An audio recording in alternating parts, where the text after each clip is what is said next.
Bom, os dados são da Secretaria de Direitos Humanos da Presidência da República e o número de denúncias contra pais irresponsáveis vem aumentando a cada ano no Brasil. A maioria delas retrata falta de amparo, em seguida falta de alimentação, depois limpeza e higiene, medicamentos e assistência à saúde e, por último, o abandono propriamente dito. E nós estamos acompanhando o caso do menino Bernardo Boldrini, de 11 anos, que chamou a atenção do país, que foi encontrado morto com suspeita de ter recebido uma injeção letal antes de ser enterrado em uma cova dentro de um matagal no Rio Grande do Sul. Pai e madrasta e uma assistente social, que é amiga da madrasta, continuam presos. E a gente vai tentar entender o que acontece nas nossas famílias brasileiras. Obrigada pela presença de vocês aqui hoje no programa. Nós acompanhamos, delegado, reportagens, falando sobre que o próprio menino chegou a ir ao juizado, pedir para sair daquele lar. O Conselho Tutelar, por várias vezes, relatou na escola, com vizinhos, esse abandono do pai.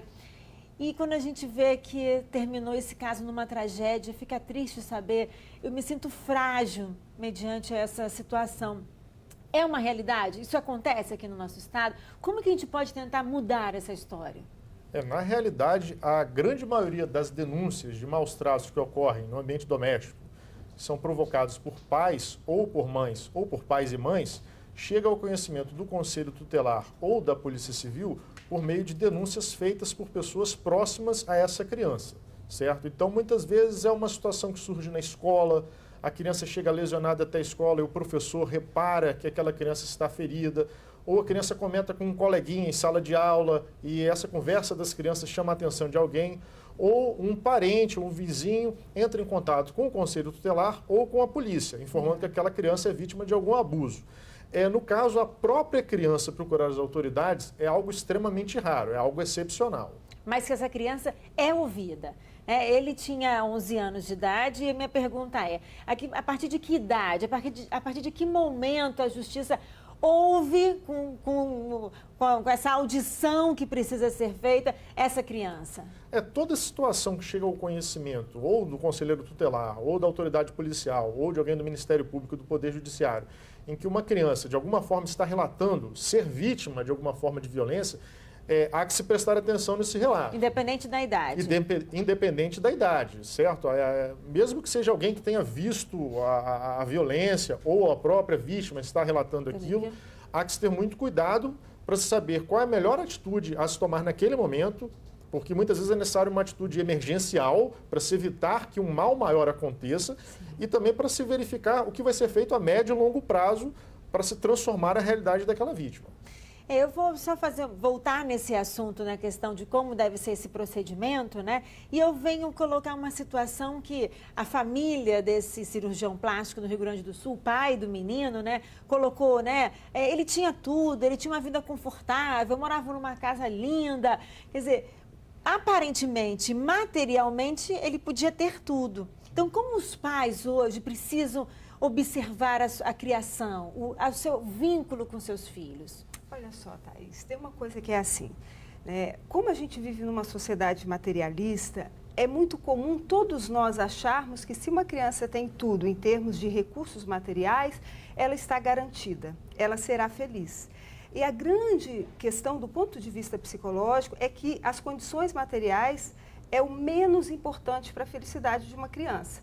E muitos pais se esforçam absurdamente, se empenham para trabalhar, dão mais atenção ao trabalho, com o objetivo de dar condições materiais ao filho e com isso, por entenderem que isso garante a felicidade da criança e se esquecem de que a felicidade de uma criança ela é constituída na interação com os pais. Então, são coisas muito simples que fazem uma criança feliz. Eu queria que a gente desse um exemplo da alimentação, que a gente estava falando aqui antes de começar o programa.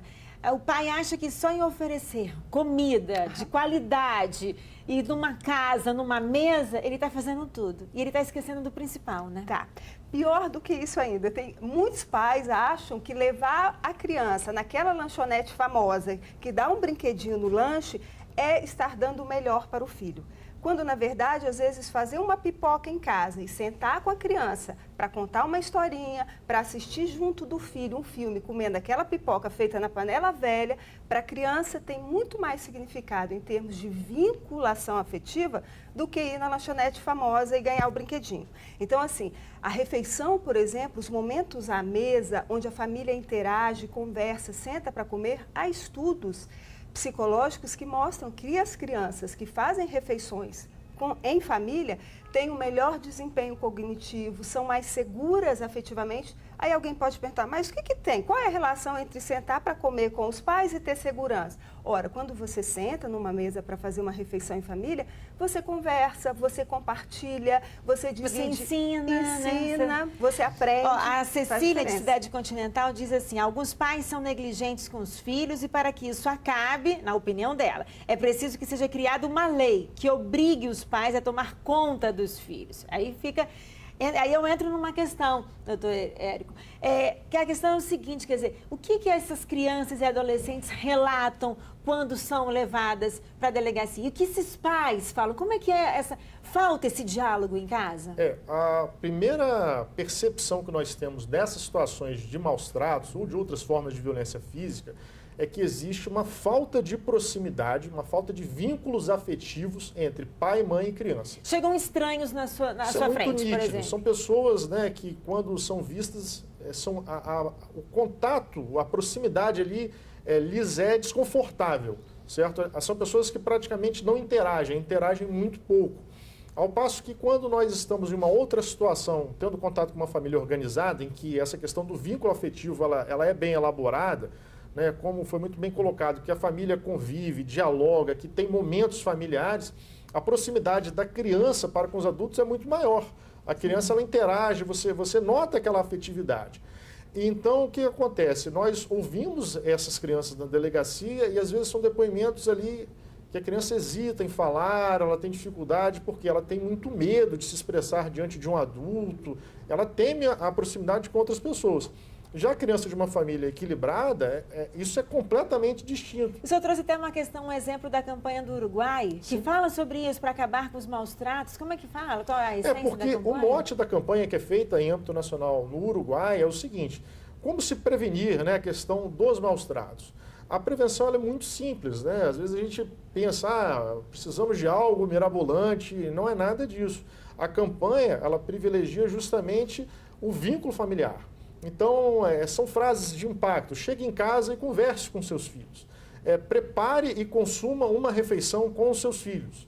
Né? Compartilhe uma história. Deixe a criança contar uma história. O que antes era colocado e com esse mundo moderno acabou sendo deixado de lado. Exatamente, porque quando você tem esses vínculos fortalecidos, dificilmente haverá necessidade de se corrigir uma criança, porque há momentos que é necessária a correção dentro de casa. Mas quando há esse diálogo e quando há os bons exemplos dentro de casa, dificilmente essa correção ela vai chegar a um ponto de uma correção física. Essa correção ela não vai ser necessária porque a correção verbal, uma admoestação, uma advertência, uma conversa ali colocando os limites, ela vai surtir efeito, certamente. Sem dúvida. Quer dizer, é uma construção, né? É uma construção. Você estava falando que quando dizem, né, que a mulher, quando descobre que está grávida, ela tem, você falou que é como um mito, né? Que acha que é um amor incondicional. E no fundo ela vai descobrindo, na verdade, o que é isso, né? Exatamente. Essa construção a partir dali e que a cada momento ele muda, né? Muda as referências e essa família precisa estar atenta para isso. Precisa, porque assim, nós temos a fantasia, né? Quando eu falo mito é porque é uma coisa que todos nós acreditamos. Até passa de mãe tem amor incondicional. A mulher ficou sabendo que está grávida, pronto, ela ama incondicionalmente a criança. E não funciona assim. Né? É todo um processo de descoberta de vários conflitos que vão surgindo na medida em que você tem um filho, seja você mãe ou pai. Quais tipos de conflito? Conflito é que você precisa equilibrar os seus interesses como indivíduo, os seus projetos pessoais, as suas obrigações como pai e mãe, e isso é desgastante emocionalmente. Então, assim, muitas vezes a pessoa acha que vai acontecer magicamente, automaticamente. Virei mãe, virei pai, amei o meu filho. Não funciona assim. A gente precisa construir esse vínculo todos os dias, um pouquinho de cada vez. Haverá momentos em que você vai sentir que o seu filho é tudo o que você mais ama na vida. Vai ter momentos que ele vai te irritar profundamente e você vai pensar assim, para que eu fui ter a ideia de ter um filho? Mas vai passar e isso não faz você amar menos ou mais o seu filho. É assim mesmo. O amor humano não é um lago quieto, é um mar. Tem ondas, tem marolas, às vezes está mais tranquilo. E é assim, e que é uma descoberta isso. incrível também, para a gente como mãe, como pai, né? E delegado, quem está assistindo a gente hoje, qual o melhor caminho? Quer dizer, no caso de uma denúncia, no caso de buscar ajuda, o que as pessoas devem fazer?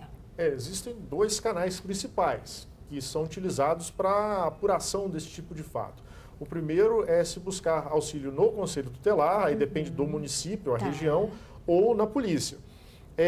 Uma ocorrência de um fato relacionado a uma criança pode ser registrada em qualquer delegacia, inclusive nas delegacias de plantão.